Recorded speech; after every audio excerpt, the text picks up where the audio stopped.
Hello and welcome to my channel.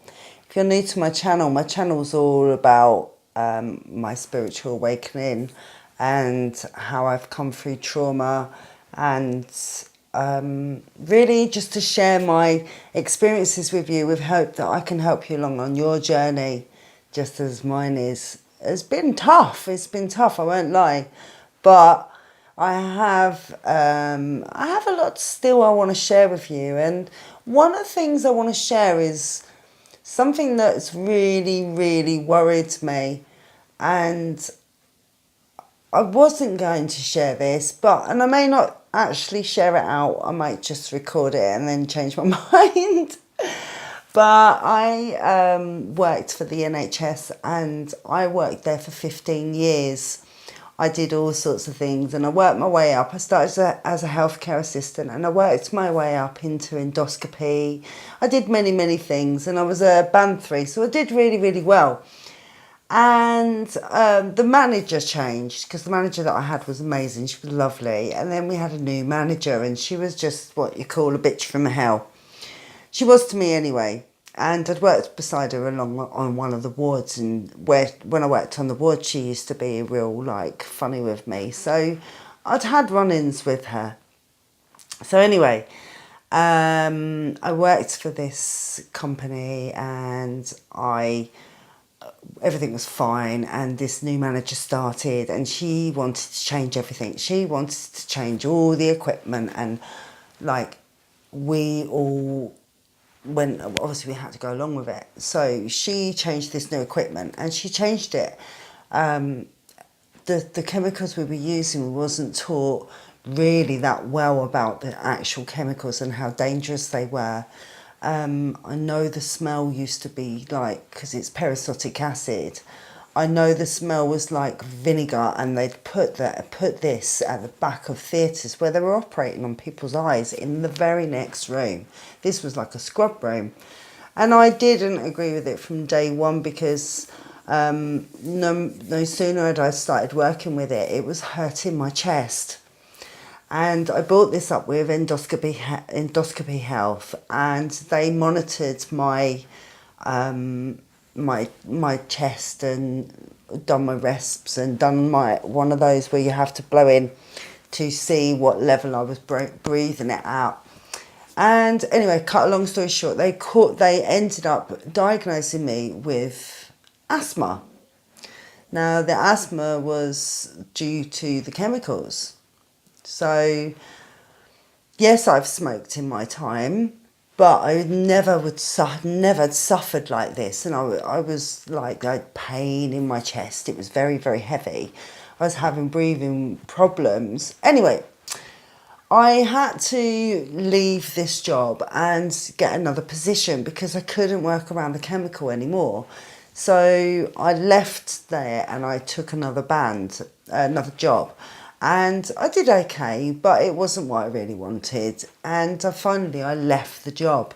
Now, I should have sued the company, really, for negligence on behalf because of the asthma. And since leaving the hospital, this is only just probably coming up to 4 years ago, my chest has got rapidly worse. And I live alone, so nobody hears me. Well, one of my friends stayed over and heard me sleeping and said, "Oh my God, you were snoring so bad," which was so embarrassing for me. But yeah, I know I snore and I'm so embarrassed by it.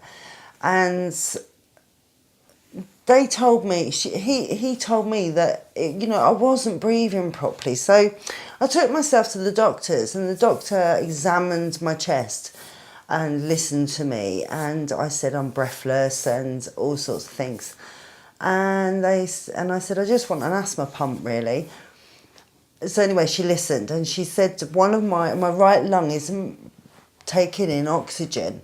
So my lung isn't working properly. And this has put the fear into God of me, really, because I've gone I feel I've gone downhill so much all of a sudden. My chest is changing and my voice has changed, and I've been having all these other things happening, like numbness of the hands and my fingers, and I thought it was because of what I was doing as I was doing work involving my hands. And you know, I thought after I gave up that job, I thought it would be okay.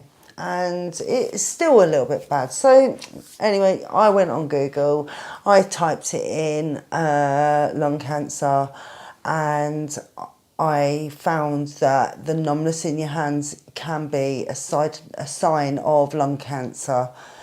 And so I've got myself in this like, whoa, tears was. And I just feel like if that's the case, I've learned all this stuff for nothing.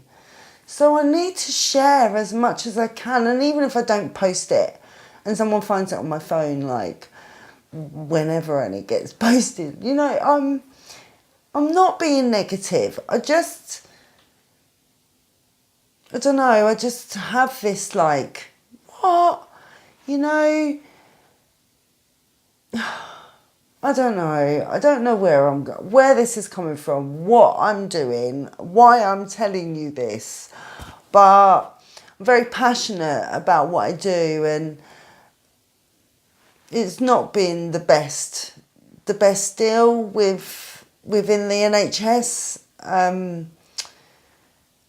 You know, my job, everything changed for me, and I was so bullied by this manager, and I just kept getting bullied. I always found if I was in a job for long, I found that I'd got bullied. And I've been through abuse all my life, so it followed me wherever I went, even to the fact that colleagues would fall out with me and we'd argue, and I'm so used to be such a quiet person that I'd keep my mouth shut, but now I can't stop. It just blurts out.